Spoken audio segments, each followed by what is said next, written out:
So my TransCrisis paper was discussing the question whether or not we see backsliding in corruption and corruption control in the European Union, and really also whether, to the extent that we do see backsliding, whether this constitutes a problem or a crisis for European Union governance.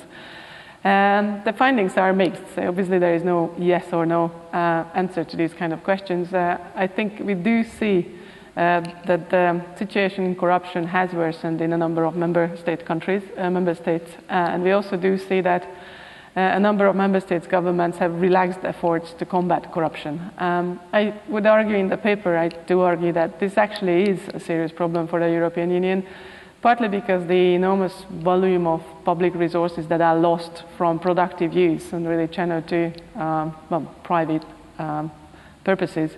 But there is also a more serious cost in terms of implications for legitimacy, implications for democracy, both on member state level and on a European level. These are the reasons why I think the European Union should be doing more to combat and control corruption.